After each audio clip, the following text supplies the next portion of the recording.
Entre Egipto e Israel existen 26.000 kilómetros cuadrados de la región más traicionera del planeta. La llaman Península del Sinaí, y su calor y esterilidad la hacen tan inhabitable hoy día como lo era en tiempos bíblicos.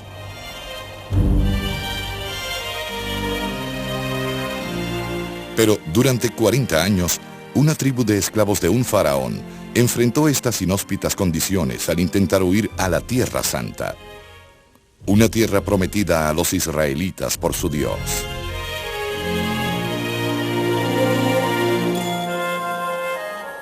Para asegurar que su viaje tuviera éxito, su Dios les impuso una condición, que debían vivir de acuerdo a sus 10 mandamientos. The great mystery of the Ten Commandments is how this seemingly simple set of moral rules became so central to all of Western civilization. ¿Por qué los 10 mandamientos han sobrevivido hasta el presente causando tanto impacto? ¿Tienen esas leyes que prohíben matar, robar y cometer adulterio el mismo significado para nosotros que tuvieron para nuestros ancestros?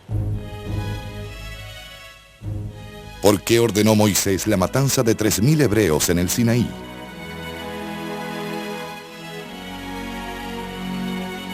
¿Será posible, como algunos piensan, que realmente existan las tablas que han sido conservadas en el Arca de la Alianza?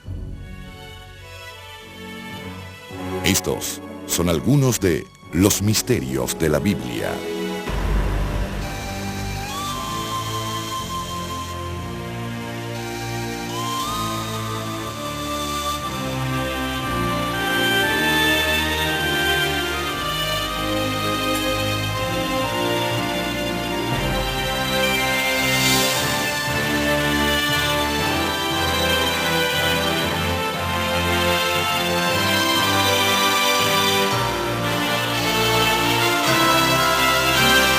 Misterios de la Biblia.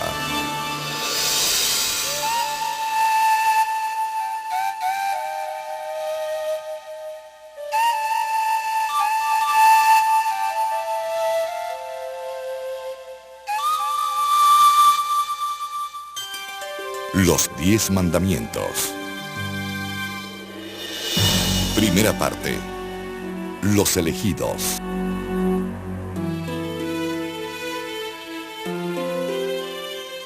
Yahvé dijo a Abraham: deja tu país y anda a la tierra que yo te mostraré. Haré de ti una nación grande y te bendeciré. Engrandeceré tu nombre. Génesis 12:1.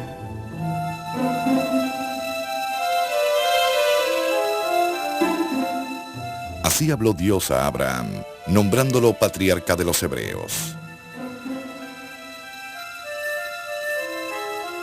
Según los especialistas que han trazado la genealogía y las edades de todas las figuras bíblicas, este hecho histórico debió acontecer 2000 años antes del nacimiento de Cristo.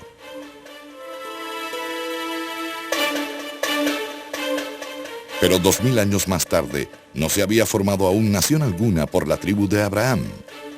Un hecho bien documentado en registros oficiales egipcios de la época es que sus descendientes eran mantenidos allí como esclavos. ¿Sería que a los hebreos los había abandonado su Dios?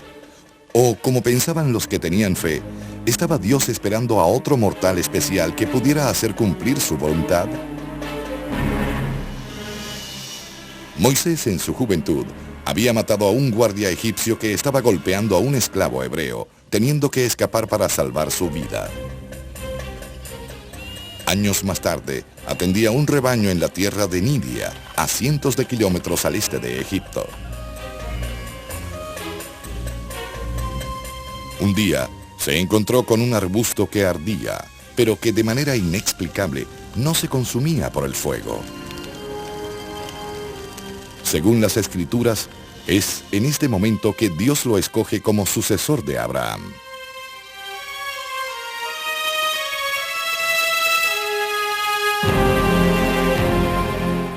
Yahvé dijo: He visto la humillación de mi pueblo en Egipto. Yo te envío al faraón para que saques de allí a mi pueblo, los hijos de Israel. Éxodo 3:7.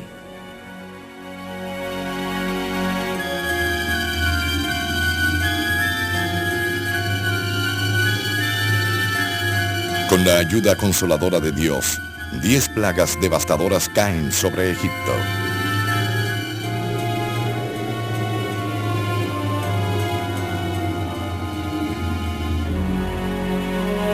Y así, podrá Moisés conducir a los desarmados esclavos lejos del alcance del ejército del faraón, llevándolos al lugar seguro. Y asegura la libertad de estas gentes cuando, para el asombro de todos, Moisés divide y luego une las aguas del Mar Rojo. La Biblia indica que el grupo era de 600,000 personas. No todas eran hebreas, pero Moisés se yergue como su líder.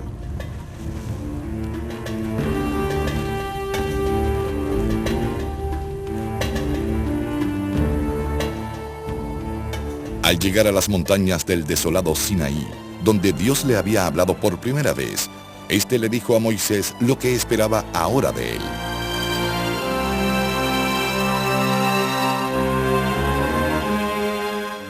Ahora, pues, si ustedes me escuchan atentamente y respetan mi alianza, los tendré por mi pueblo entre todos los pueblos.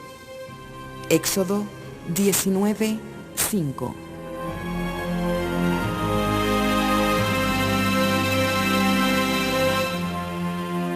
Si bien Abraham había sido el patriarca, Moisés se convierte en el unificador de su gente y el que los llevará a la tierra prometida. Pero, ¿cómo deberíamos ver a esta figura esencial de la Biblia? ¿Hubo realmente un hombre de carne y hueso que guió este increíble éxodo y que lideró el inminente drama en el Sinaí? I believe in a Moses who lived and did much of what the Bible says about Moses, but I don't believe the Bible is intended to be a textbook of history. Moses saw God face to face, and that means that of all the heroes in the Bible, there is something unique, unrepeatable, special about Moses. Con una mezcla de asombro y temor, Moisés y los israelitas esperan las palabras de Dios que determinarán su destino.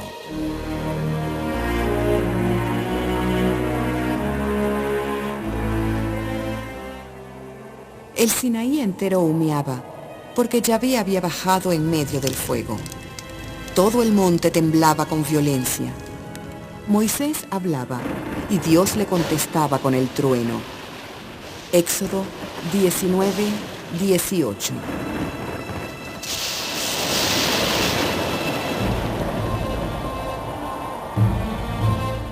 En un ambiente lleno de misterio y ambigüedad, Dios dicta por primera vez los 10 mandamientos. Contrario a las creencias populares, Moisés no ascendió el Sinaí. Este recibe la palabra de Dios al pie de la montaña, al lado de los demás.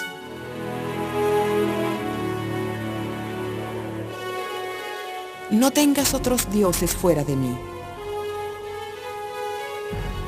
No te hagas estatua ni imagen, no te postres ante esos dioses, ni les des culto. No tomes en vano el nombre de Yahvé, tu Dios.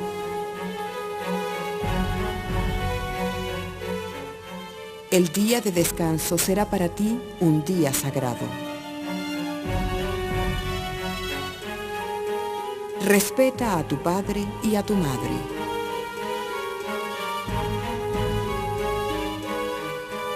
No mates. No andes con la mujer de tu prójimo. No robes. No des falso testimonio contra tu prójimo. No codicies la casa de tu prójimo, ni nada de lo que le pertenece. Éxodo 20:2.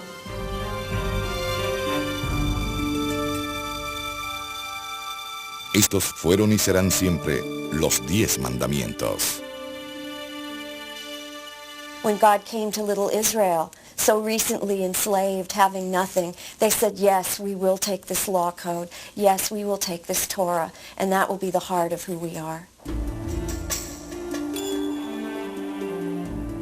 ¿Comprendieron Moisés y su gente las implicaciones revolucionarias de algunos de estos mandamientos? Leyes que los separarían aún más de lo que estaban de las otras culturas del Oriente.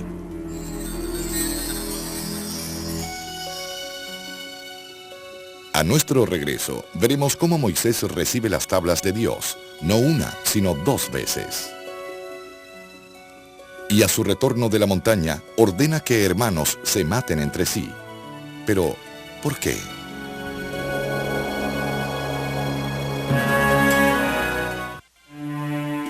Segunda parte. El becerro de oro.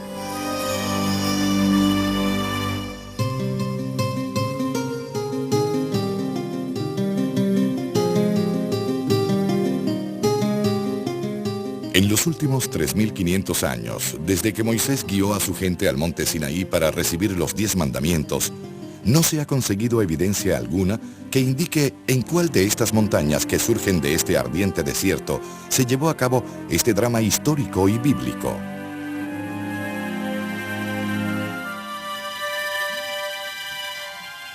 Pero 300 años después de la época de Jesús, el emperador Constantino estuvo convencido que este sitio prohibido, conocido por los nómadas como Jebal Musa, la montaña de Moisés, era el lugar sagrado, y ordenó allí la construcción de un monasterio para conmemorar el evento. Es conocido como el Monasterio de Santa Catalina. Arriba en la cima se encuentra una pequeña iglesia, donde algunos creen que fue el sitio donde Moisés recibió los mandamientos.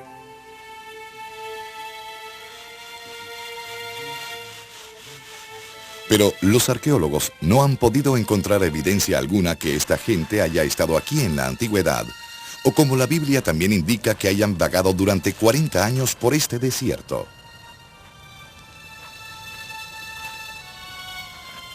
A pesar de la falta de pruebas, tanto los judíos como los cristianos y los musulmanes aceptan la autenticidad de la historia narrada en las Escrituras. If something didn't happen on Sinai to the children of Israel, they would have had to make up a story that it had. This is such a turning point in the people's life, to go from being slaves to being the recipients of redemption and the law. This is a primary moment in Israel's self-understanding. Es posible que la gente haya escuchado a Dios proclamando los 10 mandamientos desde el pie del monte, pero los rayos y truenos confundieron su verdadero significado. Entonces, Dios le ordena a Moisés subir a la cima para volver a recibir la ley. Esta vez será escrita.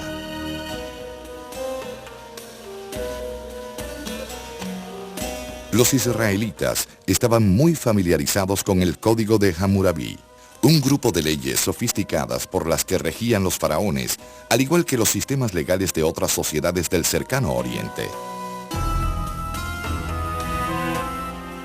Muchos aspectos del comportamiento humano considerados innobles en los mandamientos como asesinar, robar y cometer adulterio también estaban prohibidos en esas culturas, pero hasta aquí llegan las semejanzas.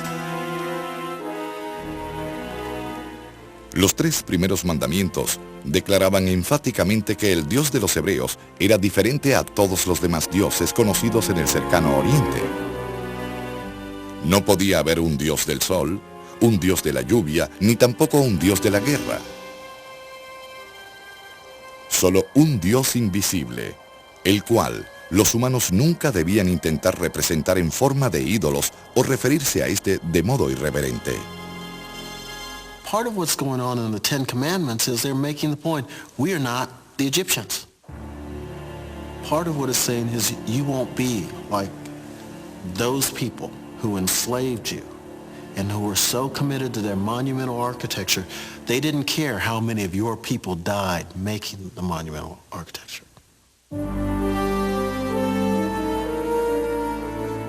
Posteriormente, los cristianos y los musulmanes adoptarán por completo el espíritu de los 10 mandamientos, pero los cristianos no tomarán literalmente el segundo de estos, que prohíbe hacer representaciones de Dios. Soberbias obras maestras, hechas para la iglesia, han representado imágenes del Señor a través de la historia. ¿Ha sido violado un importante mandamiento? ¿Cómo se puede justificar esta interpretación de una ley sagrada? There's a different dynamic at work in the Christian community from the beginning because of the whole doctrine of the incarnation. If God has become flesh in the person of Jesus, then the human body becomes an image of God, which after all is the biblical tradition. We are created in God's image. But as soon as, Jesus called God Father in his own prayer. If God is addressed as Father, then one could begin to portray God in paternal human imagery.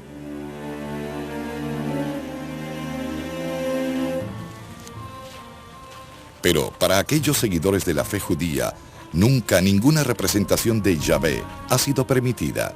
Y aunque Moisés pasó muchos días con este en el monte Sinaí, la Biblia no da una descripción física de Dios. Ni hay indicación alguna que Moisés lo haya visto durante este periodo de instrucción divina. Era solo una voz, una presencia. Después de haber enseñado a Moisés todas estas cosas en el monte Sinaí, Yahvé dio a Moisés las 2 tablas de piedra que contenían las declaraciones de Dios escritas por el dedo de Yahvé. Éxodo 31, 18.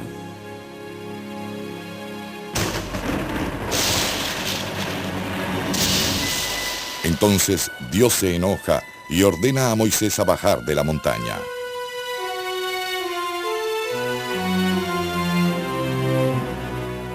Dios acaba de ver que abajo los israelitas acaban de construir un ídolo falso, un becerro de oro, y que le rinden culto. Amenaza con destruir a la comunidad entera y hacer que Moisés empiece solo una nueva nación. Entonces comienza una extraordinaria serie de eventos que continúan atrayendo el interés de teólogos y estudiosos. Primero Moisés le suplica a Dios que renuncie a su plan catastrófico. Y para su sorpresa, Dios cede ante el deseo del patriarca. Cuando Moisés arriba a la escena y presencia él mismo la escandalosa idolatría, también pierde la razón. En el momento, preso de la ira, rompe las tablas sagradas. He sees broken commandments, as it were. And what does he do? He breaks the tablets on which the commandments are written. And so it is as if a certain brokenness evokes another brokenness. As if the chaos evokes the anger. ¿Qué se apoderaría del pueblo de Moisés para que desafiara al Señor? ¿Cómo podían alabar a un becerro de oro después de todo lo que habían llegado a conocer sobre Dios? The golden calf was not a substitute for God. It was a substitute for Moses. Because as long as Moses was there as the visible symbol of the God of Israel, they were fine. The great sin was that God was trying to teach the Israelites that the greatest reality is that which you cannot see. And they hadn't learned that lesson yet. Pero por el pecado de idolatría, Moisés ordena a los rectos a usar su espada contra cada hermano, amigo o vecino transgresor del segundo mandamiento.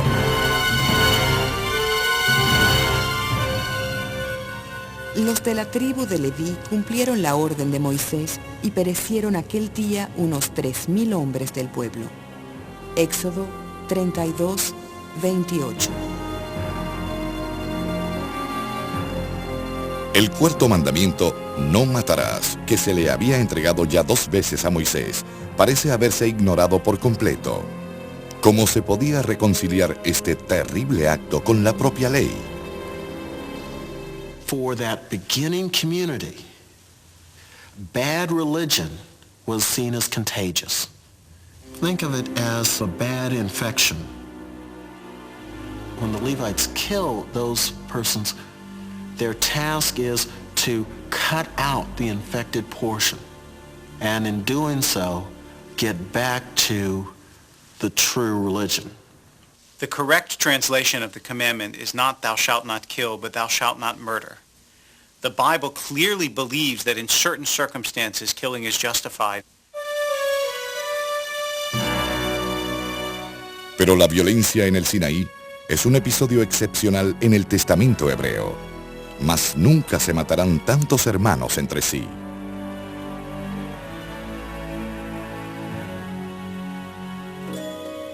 Moisés hace un segundo viaje al monte y allí se entera que Dios ha perdonado a los israelitas por su pecado. Le da a Moisés un nuevo juego de tablas y le ordena que guíe a su gente. Con un rostro radiante, Moisés regresa por última vez de su teofanía, término que describe el encuentro de mortales con la divinidad. Las tablas deben ser guardadas en un arca especial bajo el tabernáculo, y ambas pesarán sobre los israelitas en el peligroso viaje que tienen por delante. ¿Existe confirmación alguna de que realmente haya sucedido esto a los hebreos en el desierto? I believe that there was a theophany at Sinai. Our evidence for it, however, is only in the Bible. There is no extra-biblical evidence. There's no mark left on the terrain, no fragments of tablets at the foot of the mountain. But there's the witness of the Bible, and there's the evidence of the existence of the nation of Israel. A nuestro regreso, veremos cómo 2 mandamientos cambiarán la historia para siempre. Tercera parte. El desierto del Espíritu. De todos los misterios de la Biblia, quizá el más intrigante es por qué las leyes para gobernar a una nueva nación son entregadas en medio del peligroso Sinaí, al ser este un remoto lugar enemigo de la vida misma, en vez de hacerlo en el templo o la corte de una comunidad establecida. I believe the law was given in the wilderness because the wilderness is where we live. You don't need a law in paradise. You need a law to help us navigate through the wilderness. Nobody knows where Sinai is. Perhaps that was intentional because we're not supposed to worship a mountain. We're supposed to worship what happened there. We don't know the place, but we have the message. Si bien cada mandamiento proporcionaba un mensaje religioso o moral, algunos de estos, y sobre todo el cuarto, también eran considerados revolucionarios durante la antigüedad.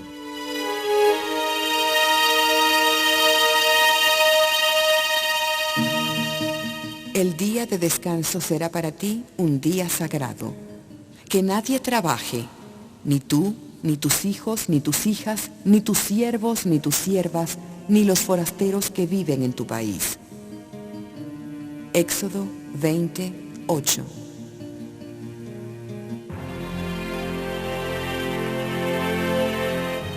Para cualquier cultura del cercano oriente, antes del encuentro de Moisés con Dios en el Sinaí, un día de descanso semanal era inaudito.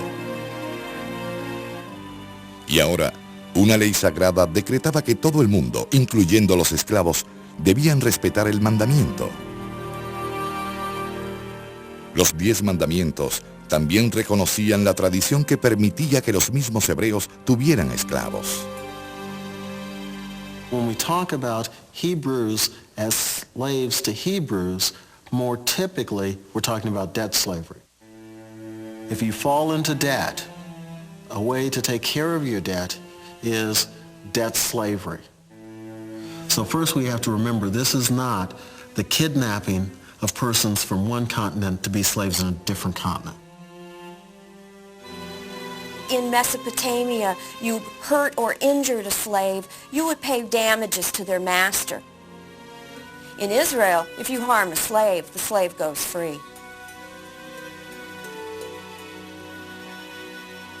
The Ten Commandments are special because these are the laws given to the first slaves in history who ever had a successful slave rebellion. This is the vision of a liberated community. This is hope we're being shown here in the form of laws. Otro compasivo mandamiento, el quinto, también ha producido un gran impacto universal durante toda la historia. Según muchos teólogos, este puede ser el más exigente de los 10. In the Talmud, one of the rabbis asks his students if he knows which is the hardest commandment. And when they say we don't know, he says the hardest commandment is this: honor your father and mother. It means you must give them a sense that they are the reason why you exist in the world, and you have to give them everything that you can without violating your own sense of priorities and integrity. And that is a very difficult balance that we're still looking for in all of our lives. We know that in some tribal settings they simply abandon their old people as they move on. Not so in Israel. This doesn't just mean be nice to them. It means take care of them when they're old. You don't have the right to abandon them.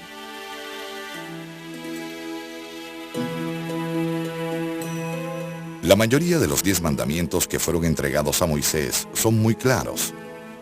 Honrarás a tu padre y a tu madre. No robarás. No darás falsos testimonios de tu prójimo.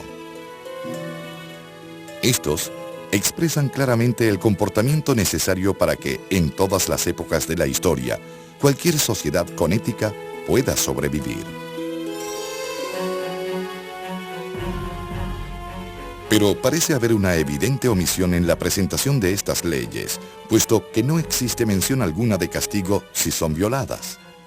¿Ha dejado el Dios hebreo este punto sin definir? When we grow up, we're told that Santa Claus watches. He knows who's been naughty and nice. Very few of us have met anyone, no matter how naughty, that didn't get a visit from Santa Claus. God is not Santa Claus. And the storyline makes it clear that God is slow to anger, but that doesn't mean that God doesn't get angry. God is very forgiving, but that doesn't mean that anything goes. Cuando regresemos, ¿por qué no se incluyeron en los 10 mandamientos castigos específicos para los pecados agraviantes como la idolatría, la matanza y el adulterio?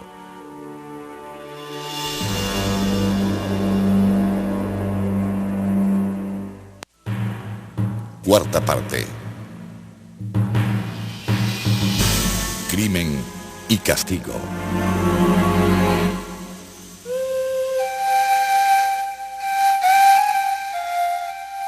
Si el inmenso desierto del Sinaí no ha dado pistas y mucho menos pruebas que sustenten la historia de los 10 mandamientos escrita en el libro del Éxodo, Israel sí ha sido muy generosa con los estudiosos y los arqueólogos que buscan verificar la historia. La historia, que es la base de la identidad de una religión y de una nación. Hace casi un siglo, un antiguo documento llegó a manos de un experto bíblico. El documento llegó a conocerse como el Papiro de Nash y se estimó que se había escrito en el segundo siglo antes de Cristo. En este papiro se indica que los 10 mandamientos se recitaban en el segundo templo como parte de las oraciones diarias. Es la primera evidencia en corroborar la historia acaecida en el Sinaí de la que hablan las Escrituras.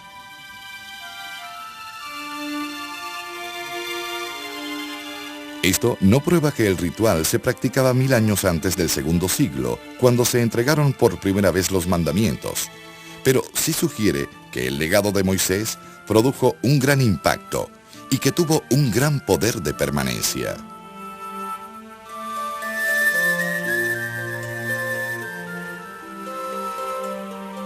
Hasta ahora, los investigadores no han podido dar con información específica sobre los 40 años pasados por los israelitas en el Sinaí.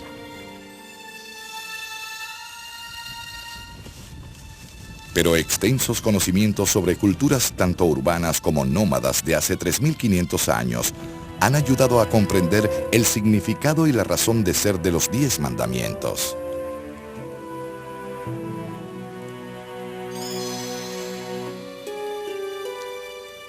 La ley contra el adulterio no estaba basada solamente en principios morales como lo es hoy día. Adultery is the coupling with another man's wife. It is directed towards the man as the primary personality whom the law addresses. It does not cover a girl who has not been betrothed or married. That would be fornication. But adultery needs to be understood in the context of property law. Another man's wife is legally his property, and you may not take it against his will. ¿Por qué el dar falsos testimonios contra el prójimo era considerado una de las más serias de las 10 violaciones? I understand bearing false witness as bringing a charge against another that is untrue. Human relations were not secured if a person's word was not his bond. There's this whole understanding of the word in the Israelite tradition. You know, when a person spoke his word in a sense embodied his personality, and it couldn't be recalled. No codicies la casa de tu prójimo. No codicies nada de lo que le pertenece. Éxodo 20:17.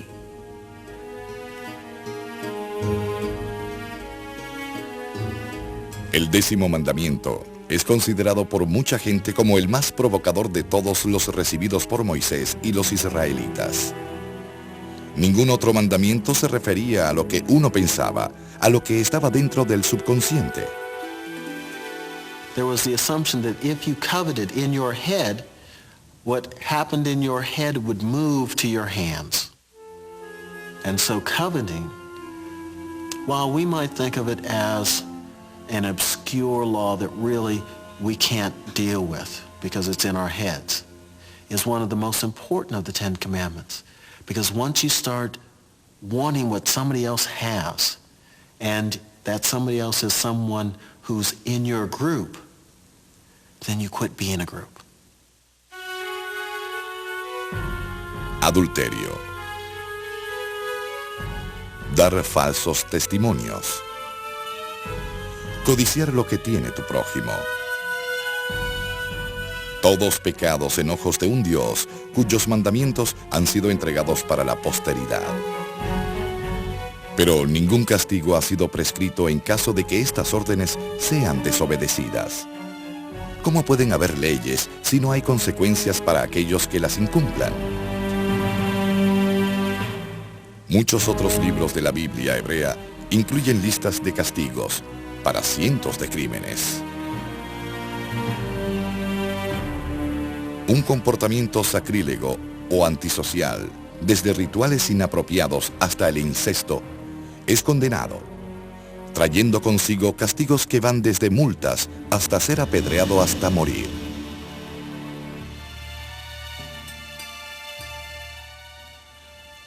Pero en el pacto hecho entre Dios y los israelitas con el código fundamental de comportamiento, no existe mención de castigo para aquellos que no lo obedezcan.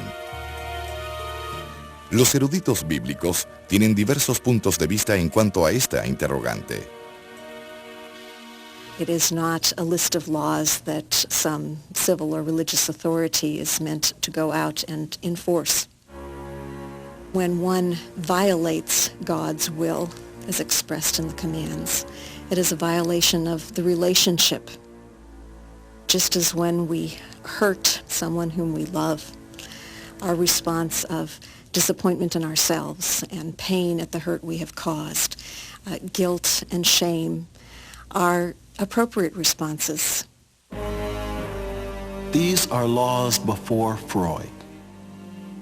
The ancient Israelites did not keep these laws for fear of guilt. They kept these laws for fear of loss of identity. If you broke the law, you didn't feel guilty, they put you outside the group. Are you part of the chosen people or are you outside?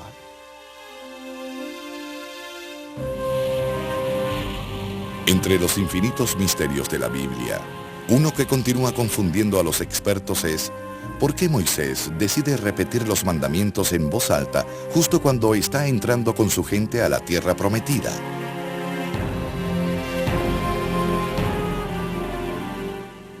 Y no olvides que fuiste esclavo en la tierra de Egipto, de la que Yahvé, tu Dios, te sacó con su mano poderosa. Deuteronomio 5:15.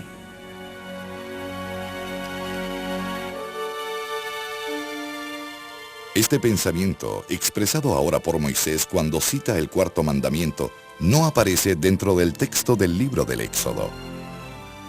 ¿Se afecta en algo la integridad de los mandamientos con estas y otras discrepancias similares? There is a school of thought that says that Moses was repeating God's words in Deuteronomy from memory. So even though he made some minor modifications, he was giving the gist of what he understood God to be saying, which perhaps is a good lesson, that even though the Word of God is sacred, each human being will bring to it his or her own interpretation.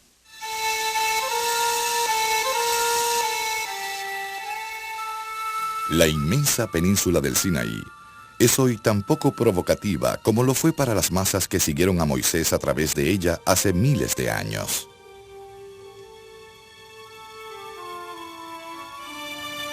Finalmente, y después de un viaje largo y tortuoso, Moisés lleva al pueblo a la vista de la tierra prometida. Y le dijo Yahvé, esta es la tierra que juré darle a Abraham, a Isaac y a su descendencia. Te la dejo ver de lejos, pero no entrarás en ella. Deuteronomio 34:4.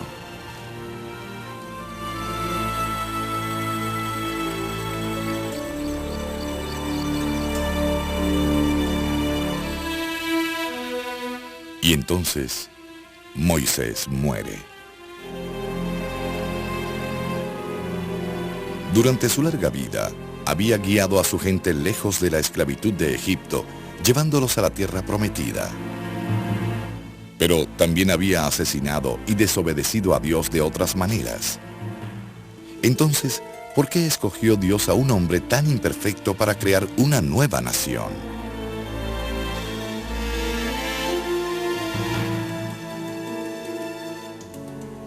There is no flawless hero in the Hebrew Bible.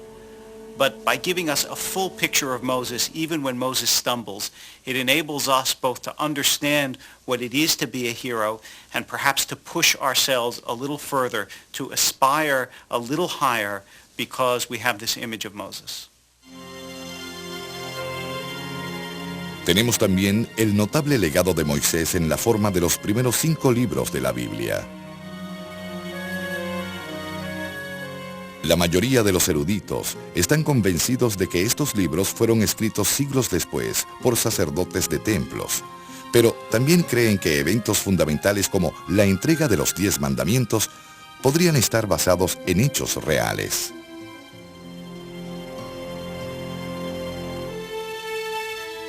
¿Y habrán realmente existido las tablas que Moisés bajó del monte? ¿Fue cierta la construcción de un arca para su traslado?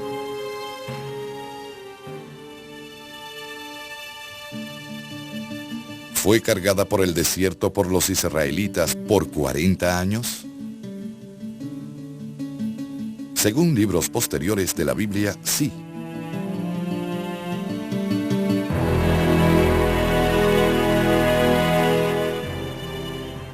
El rey Salomón y todo Israel sacrificaron ante el arca ovejas y bueyes en tal cantidad que no se podían contar.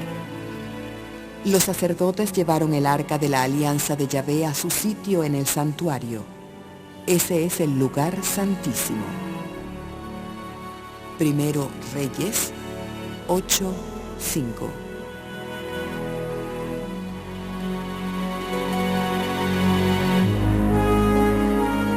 Existe evidencia arqueológica de un gran templo erigido por el rey Salomón en Jerusalén 1000 años antes de Cristo. Este comentario en los libros, quizá escrito muchos años después, hace suponer que alguna vez existió el tan sagrado recipiente. El escribir leyes sobre piedras era también una práctica conocida de la época, lo que sugiere que tablas con los 10 mandamientos podían ser guardadas dentro. En la antigüedad, el arca desaparece sin saberse cómo, pensándose su destrucción en manos de los babilonios en el año 586 a.C., junto con el primer templo. Como evidencia tanto del poder como de la idea de los 10 mandamientos en la imaginación humana, aún continúa la búsqueda por encontrar la sagrada arca de la alianza. Pero, si se encontrara, ¿cambiaría esto el significado de los 10 mandamientos? Quizá pueda ser más importante determinar por qué estas 10 leyes, establecidas hace miles de años, aún tienen influencia sobre nuestras vidas. For me personally, the 10 Commandments are 10 expressions of principles that organized my life. When I break these principles, part of my person dies. At this time in the late 20th century, in North America, we're asking, how can we be a people? Part of our civility means returning to the principles of the 10 Commandments. When I was a young child, I memorized the 10 Commandments. I even had a bracelet with them written on it. I came to understand that Jesus' teaching about the 2 greatest commandments, the command to love God and to love one's neighbor, are a summary of the 10 Commandments.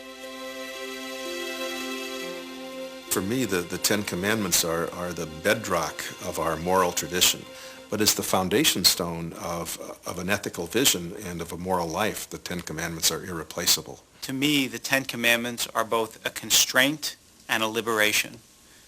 They're things that I can't do, but I understand that you can't paint a picture unless you have a frame. And the 10 Commandments are the frame. They are the limits within which I seek to create out of my life a work of art.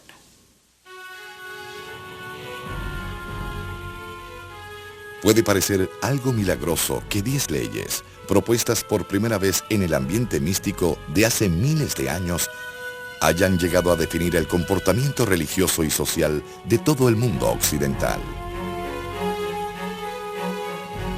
Tal vez la pregunta más intrigante que debe hacerse sobre la historia más influyente de la Biblia es: ¿cómo sería el mundo hoy día si Moisés no hubiera recibido esos 10 mandamientos?